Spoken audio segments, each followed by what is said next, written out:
Hello दोस्तों, welcome to the useful common info channel. और आज हम देखने वाले हैं इस वीडियो में कि यदि आप पता लगाना चाह रहे हो कि कोई साइट है, यदि आप ब्राउज कर रहे हो और आपको पता लगाना है कि ये साइट फेक है या रियल है, तो कैसे पता लगाएंगे।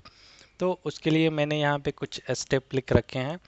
ये 6 पॉइंट्स लिख रखे हैं। इन 6 पॉइंट्स को हम एक एक करके चेक करेंगे और पता लगाने की कोशिश करेंगे कि हम किस तरीके से वेरीफाई कर सकते हैं कि साइट फेक है या रियल है। तो चलिए फिर स्टार्ट करते हैं। तो सबसे पहले मैंने यहाँ पे लिख रखा है कि वेबसाइट को वेबसाइट का जो डोमेन है और ये चेक करना है कि उस पे एसएसएल मतलब कि वो साइट सिक्योर है या नहीं है। तो उसके लिए मैंने यहाँ पे एक साइट ओपन कर रखी है। यहाँ पे देख सकते हो आप कि इस साइट पे सिर्फ ये एच साइट है, ये एच साइट नहीं है। जैसे ही मैं इसको आप ओपन करूँगा, यहाँ पे आप देखोगे कि ये लिख के आ रहा है नॉट सिक्योर। तो मोस्टली यदि आप पेमेंट से रिलेटेड या कुछ ऐसी एक्टिविटी करना चाहते हो किसी भी साइट पे या कुछ ऑर्डर करना चाह रहे हो, तो ये आप ज़रूर ही मेक श्योर करें कि वो site H T T P S हो और उस पर एस एस एल अप्लाई हुआ पड़ा हो, क्योंकि एस एस एल अप्लाई करने के लिए अलग से हमें एस एस एल खरीदना पड़ता है, परचेज करना पड़ता है, फिर उस पर्टिकुलर डोमेन पे अप्लाई होता है। तब जाके यहाँ पे ये इस साइट का जो डोमेन नेम है वो H T T P S बनता है ना। तो पहली चीज़ तो ये है। लेकिन आप ये एज्यूम नहीं कर लेना कि ये H T T P S है, इसका मतलब ये साइट सही साइट है, क्योंकि आज के टाइम पे जो भी फेक साइट है उस पे भी ये H T T P S और एस एस एस अप्लाई हुआ पड़ा हुआ होता है।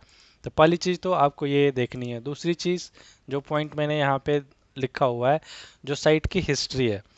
तो दूसरी चीज़ आपको ये देखनी है कि ये साइट कब की क्रिएट हुई पड़ी हुई है और ये साइट कितनी पुरानी है। तो उसके लिए मैंने एक साइट ऐसे ही मैं ब्राउज कर रहा था, तो मुझे एक साइट का लिंक मिला ये, जिसमें इन्होंने लिखा हुआ है कि ये इसमें आप ये इन्फॉर्मेशन फिल करो जो भी, और इसके आगे थोड़ी सी इन्फॉर्मेशन होगी, और ये आपको फ्री में लैपटॉप प्रोवाइड करेंगे, है ना। ये फ्री में लैपटॉप आपको देंगे। तो मुझे ये ऐसे ही लग रहा है कि ये साइट फेक साइट है। तो इस पे आप देखना कि ये देखो, आप इस पे एसएसएल लगा हुआ है ना। तो वही चीज़ मैं आपको वहाँ पे बता रहा था कि एसएसएल लगा हुआ है, इसका मतलब ये नहीं कि ये जेन्युइन साइट है। तो मैं इसके बारे में पता लगाना चाह रहा हूँ, तो मैं चाहता हूँ कि इसकी हिस्ट्री चेक करूँ कि ये कब की बनी है और क्या है। तो उसके लिए नॉर्मली आपको ये जो यूआरएल है इसको आपको कॉपी करना है। और मैंने यहाँ पे एक और वेबसाइट को ओपन कर रखा हुआ है, ICANN। तो बेसिकली ICANN एक तरीके से एक नॉन प्रॉफिट ऑर्गेनाइजेशन है ना। मैं इसके बारे में इसलिए आपको बता रहा हूँ ताकि चूंकि आप हम डोमेन से रिलेटेड चीज़ें देख रहे हैं, तो आपको और डीप अगर कोई जानकारी चाहिए कि डोमेन नेम कैसे काम करता है या फिर क्या उसका प्रोसीजर होता है, तो जो ये ICANN साइट है ना, ये एक नॉन प्रॉफिट ऑर्गेनाइजेशन है और इसका जो हेड ऑफिस है ये है यूएसए में। करेक्ट। तो आप इस साइट पे जाके ICANN.org, है ना, ये एक इसकी और कई सारी साइटें हैं, वहाँ पे जाके आप इसके बारे में एक प्रॉपर डिटेल, जो भी डोमेन नेम से या जो भी डोमेन नेम से रिलेटेड जो भी चीज़ें होती हैं, वो यही ऑर्गेनाइजेशन है जो ये लोग मैनेज करते हैं इस चीज़ को। तो फिलहाल ये टॉपिक नहीं है, मैं इसके बारे में ज़्यादा डीप में आपको नहीं बताने वाला हूँ। तो फिलहाल मतलब ये इनका एक डोमेन चेक करने का भी इन्होंने एक अपना एक साइट बना रखा है। तो मैंने उसी साइट को यहाँ पे ओपन कर रखा है। तो नॉर्मली आपको ये यूआरएल कॉपी करना है और यहाँ पे आपको पेस्ट करना है, फिर लुकअप पे क्लिक करना है। लुकअप पे क्लिक करने के बाद से ये आपको ओके, ये आपको यहाँ पे उससे रिलेटेड इन्फॉर्मेशन यहाँ पे आपको आ जाएगी कि ये साइट आप यहाँ पे देख सकते हो कि ये साइट कब की क्रिएट हुई पड़ी हुई है, कब अपडेट होगी और ये कब एक्सपायर होगी, है ना। ये इसका इस डोमेन नेम स्टेटस क्या है, डोमेन नेम सर्वर क्या है। तो मेनली मैं ये चीज़ प्रिफर कर रहा हूँ अभी के लिए यहाँ पे। इसके बेस पे आप देख सकते हो ये कब क्रिएट हुआ था। तो ये आप देखोगे कि 4 जनवरी 1 2023, मतलब इसी साल में लगभग 2 महीने पुराना है ये, है ना। तो इससे मुझे लग रहा है कि इसके बेस पे मुझे नहीं लग रहा है कि ये एक जेन्युइन या फिर ऐसे साइट होगी, है ना। अच्छा, इसके अलावा और क्या क्या इसमें पॉइंट्स मैंने आपको नोट करे हुए हैं। दूसरी चीज़ तो ये थी, तीसरी चीज़ ये थी कि गूगल साइट सर्च काउंट। इसके अलावा मैं ये भी चेक करना चाह रहा हूँ कि कितने लोग हैं जिन्होंने इसको गूगल पे सर्च करा हुआ है। तो वहाँ से भी एक मुझे एक आइडिया मिल जाएगा कि ये साइट कितनी सही है। तो यहाँ पे अगर आप काउंट चेक करना चाह रहे हो किसी भी साइट का कि कितने लोगों ने उसको सर्च करा हुआ है, कितनी बार गूगल में सर्च हुआ है, तो उसके लिए आपको नॉर्मली यहाँ पे लिखना होता है साइट कोलन और जो भी साइट आप देख रहे हो उस साइट का नाम।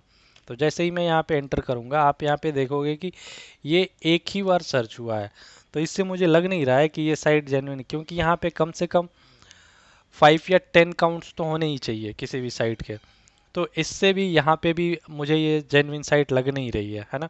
इसके अलावा मैंने जो पॉइंट्स नोट करे हुए हैं इसमें चौथे नंबर पे कि प्राइवेसी पॉलिसी और सोशल लिंक या कॉन्टेक्टस लिंक उस पे साइट पे है कि नहीं। तो जो भी साइट जेन्युइन होती है, जैसे कि मैं इसको फिर से ओपन करता हूँ, इसको आप देखो कि इस पे कोई भी नहीं टर्म्स कंडीशन का कोई लिंक है, नहीं कोई प्राइवेसी पॉलिसी का कुछ भी लिंक है। क्योंकि जो ये साइट में आपको दिखा रहा था ये ICANN की, इस पे आप देखना कि इस पे जितने सोशल मीडिया लिंक हैं इन सब का लिंक इस पे डला हुआ है। क्योंकि आज के टाइम में जो भी जेन्युइन साइटें हैं वो अपना फेसबुक, ट्विटर, लिंक्डइन, फेसबुक, सारा ही प्रोफाइल, यूट्यूब, सारे ही प्रोफाइल लिंक अपने इस साइट पे लिंक करके रखती हैं ताकि लोग उस पेज पे वहाँ भी जाके विजिट करें और उस चीज़ को देखें कि हाँ ये साइट जो है वो जेन्युइन है। या फिर आप देखना इसके कंटेक्ट स्पेस पे या फिर इसके प्राइवेसी पॉलिसी पे, तो ये किसी भी जेन्युइन साइट पे ये पेज होना ही होता ही होता है ना। तो इससे भी एक आपको आइडिया मिल जाता है कि वो साइट कितनी जेन्युइन है और उस साइट पे ये पेजेस या फिर ये इंफॉर्मेशन डली है या नहीं डली है। तो ये भी एक तरीका है पता लगाने का।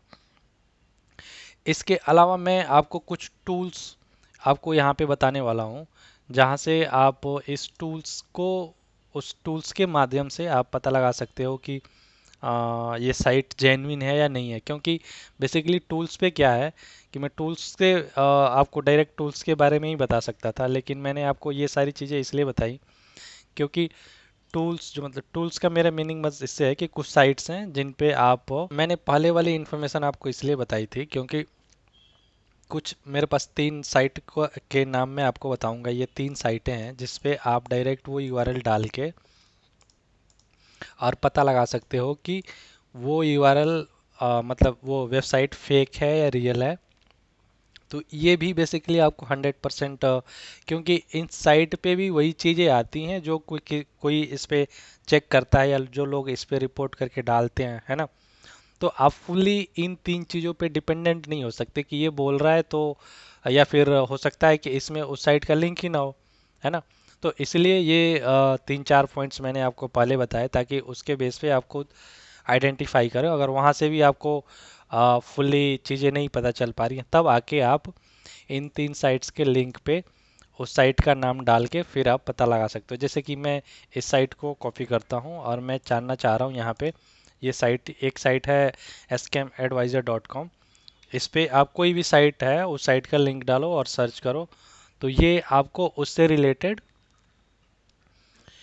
इंफॉर्मेशन प्रोवाइड करता है कि उस साइट का जो ट्रस्ट स्कोर है वो क्या है ना। तो जो 100% है उसमें से आप देखो इसका ट्रस्ट स्कोर 2 दिखा रहा है। इसका मतलब सिंपल है कि ये साइट जेन्युइन साइट नहीं है ना। तो इस तरीके से आप किसी भी साइट का, जैसे कि मैं अब यूट्यूब का यहाँ पे डालता हूँ फॉर एग्जांपल, यूट्यूब का डालता हूँ youtube.com, youtube.com, ठीक है। तो YouTube का आप स्कोर देखना इसमें। तो YouTube का स्कोर चूंकि ये आप देखोगे कि ये पूरी ग्रीन दिखा रहा है ना। आप रिव्यू भी यहाँ देख सकते हैं और आप अपना यहाँ पे रिव्यू भी डाल सकते हैं किसी भी साइट के अकॉर्डिंग। मतलब अगर आप कोई साइट विजिट कर रहे हो आपको लग रहा है कि नहीं ये तो साइट फेक है, तो उसके हिसाब से यहाँ पे आप डाल भी सकते हो। उसी के बेस पे बेसिकली ये चीज़ें दिखाता है।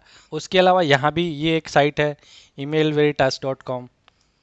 इस पे भी आप देखना कि इसमें रिसेंटली आप यहाँ पे देखो रिसेंटली कितने लोगों ने क्वेरी करी हुई है किसी साइट को लेके। जैसे कि ये एक साइट है ना, यहाँ पे दिखा रहा है कि ये साइट फिशिंग साइट है। जो भी फिशिंग वार्निंग वाली चीज़ें हैं वो आप ऐसे ही इग्नोर कर सकते हो। या फिर कोई भी साइट जैसे कि ये है, जैसे कि जो मैं देख रहा था वो आप यहाँ पे डाल के चेक कर सकते हो वेरीफाई करके कि वो उसका स्टेटस इसने क्या दिखा, लेजिटिमेट दिखा रहा है, मीन्स वो चीज़ सही है जहाँ पे भी फिशिंग आ रहा है या फिर वार्निंग आ रही है उसको आप इग्नोर कर सकते हो, है ना। इसका मतलब किसी ने इस चीज़ को कंप्लेन करके यहाँ पे कुछ ना कुछ डाला हुआ है।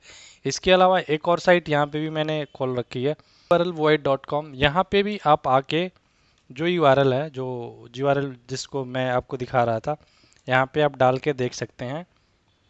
यहाँ पे आप देखोगे कि ये डिटेक्शन काउंट 1 दिखा रहा है। मीन्स किसी ने इसको कंप्लेन कर रखा है इस साइट पे, तभी यहाँ पे ये काउंट 1 आ रहा है। मीन्स कुछ ना कुछ प्रॉब्लम है इस साइट पे, करेक्ट। तो ये 3 साइट्स हैं। ये आपको मैं इस वीडियो के डिस्क्रिप्शन में ये वाले लिंक डाल दूंगा, या और ये ICN लुकअप का भी लिंक डाल दूंगा। आप यहाँ से इजीली इन चीज़ों को अपने एंड पे वेरीफाई करके अगर आपको किसी भी साइट पे सस्पिशियस है कुछ होता है तो आप उनको इजीली देख सकते हो। उसके अलावा मैं आपको ये भी सजेस्ट करूंगा कि आप ये एड ब्लॉकर जो है, ये एक्सटेंशन आता है गूगल क्रोम में या फिर एज में भी आता है ये एक्सटेंशन। ये आप अपने ब्राउज़र में ऐड करके रखा करें, क्योंकि ये बेसिकली आप देखोगे कि यहाँ पे देखना आपने इतने लिंक या फिर एड्स को ब्लॉक करके रखा हुआ है अभी तक, करेक्ट। तो ये भी काफ़ी हेल्पफुल होता है। अननेसेसरी लिंक्स, पॉपअप या फिर वैसी लिंक्स को, वीडियोस को डाउनलोड, क्योंकि ये उस तरीके के लिंक्स को रिस्ट्रिक्ट करके रखता है। तो इस पे मैंने अलग से एक वीडियो बनाई हुई है, वो मैं इस वीडियो के डिस्क्रिप्शन में डाल दूंगा। आप उसको भी देख सकते हैं कि किसको कैसे एक्सटेंशन को ऐड करना है आपको अपने ब्राउज़र में। पता लगा सकते हो कि साइट फेक है या रियल है। लेकिन ऐसी कोई मतलब ऐसा कोई वे नहीं है, अगर आपको कोई बोलता है कि 100% पता चल रहा है कि साइट फेक है या रियल है, तो ऐसा कुछ है ही नहीं जिससे आप ये आइडेंटिफाई कर सको कि 100% ये फेक है या फिर रियल है। क्योंकि यही कुछ तरीके हैं जिससे आप एक एजम्पशन या मतलब अवेयरनेस के तौर पे आप जान सकते हो कि हाँ, अपने आप को फर्जीवाड़ा या फिर धोखाधड़ी से बच सकते हो। तो ये एक अवेयरनेस से रिलेटेड वीडियो थी। और ये अगर जानकारी आप लोगों को अच्छी लगी हो तो please like share and subscribe to my channel. और मेरा वीडियो देखने और सुनने के लिए बहुत बहुत धन्यवाद।